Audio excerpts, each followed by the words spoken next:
Guys, how you all going? So, in this video, I'm going to be talking about Australia's bicameral parliamentary structure.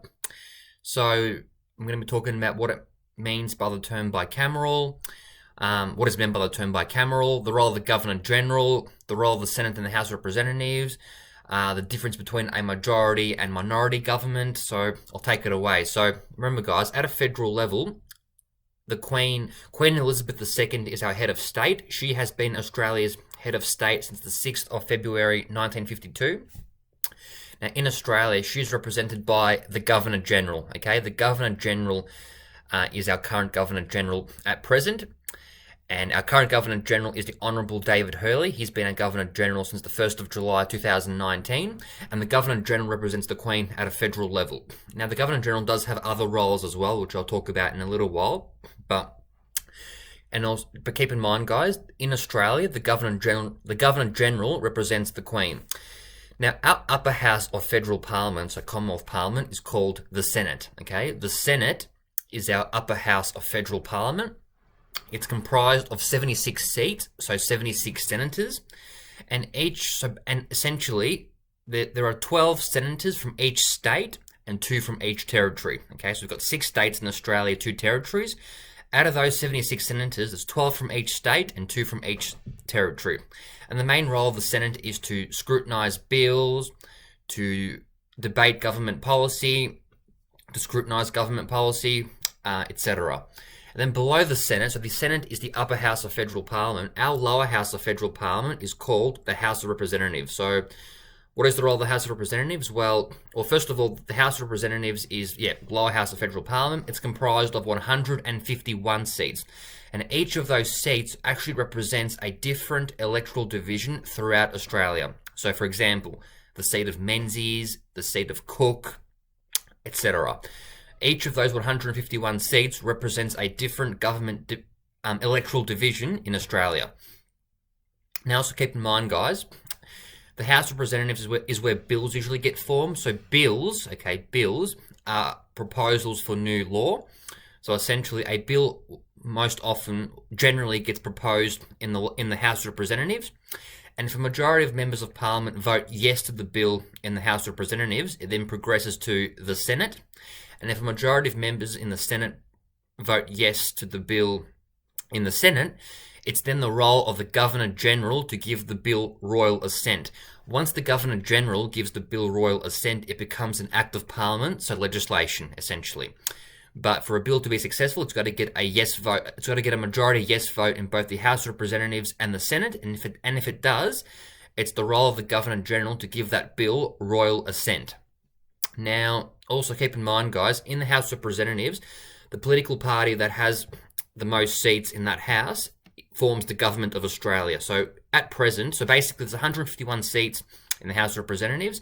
In order to have a majority government, a political party must have at least 76 seats in the House of Representatives. Now, at present, Labor has the majority of seats. They've actually got 77 seats in the House of Representatives, so they've got the majority government. If no political party is able to get a majority of seats in the House of Representatives, well, whichever political party forms government, they might have to rely on the support of crossbenchers, so basically of the crossbench, so Teal independents, and also minor political parties. They might have to actually rely on their support to actually get bills through if they can't actually form a majority government.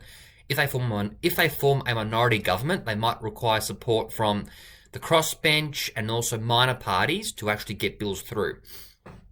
Now, also keep in mind, guys, in the House of Representatives, there's frontbenchers and backbenchers. So frontbenchers are members of Parliament who sit at the front, and they consist of ministers and shadow ministers, whereas backbenchers, they sit at the back of Parliament, and they're not ministers or shadow ministers, but they sit at the back. They're still members of Parliament, but they're not ministers or shadow ministers, and they sit at the back of Parliament. And also keep in mind, guys, there's also, at a state level, there's a bicameral parliamentary structure as well. So at a federal level, we've got the Senate and the House of Representatives. Okay, Senate is the upper house, House of Representatives is the lower house. At a state level, we've got the upper house is called the Legislative Council, and the lower house is called the Legislative Assembly.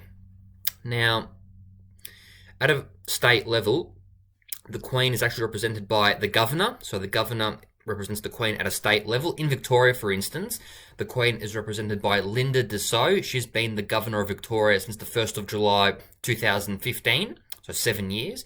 It's her role to actually represent the Queen at a state level, so at a Victorian level. And also, so 5 of the 6 states have a bicameral parliamentary structure. There's only one state in Australia that only has a unicameral parliamentary structure, so one House of Parliament, and that's Queensland. Queensland only has one House of Parliament, not 2. And yet Queensland actually abolished their upper house of Parliament, so their Legislative Council, in 1922, so 100 years ago this year. But yeah, 5 of the 6 states have a bicameral parliamentary structure, but Queensland only has one House of Parliament, so a unicameral parliamentary structure. And going back to the role of the Governor, it's the role of the Governor, so like the Governor-General, the Governor-General, the Governor, they can't actually vote in elections, but it's their role to represent the Queen and also swear in a new government. So, for example, when Anthony Albanese won the election in May this year, he and his ministers were actually sworn into power by David Hurley, our Governor-General, and when Daniel Andrews won the election in 2018, he and his ministers were sworn into power by Linda Dessau, so our Victoria's Governor. Thank you very much for listening, guys. So yeah, Australia utilises a bicameral parliamentary structure, which basically consists of 2 houses of Parliament.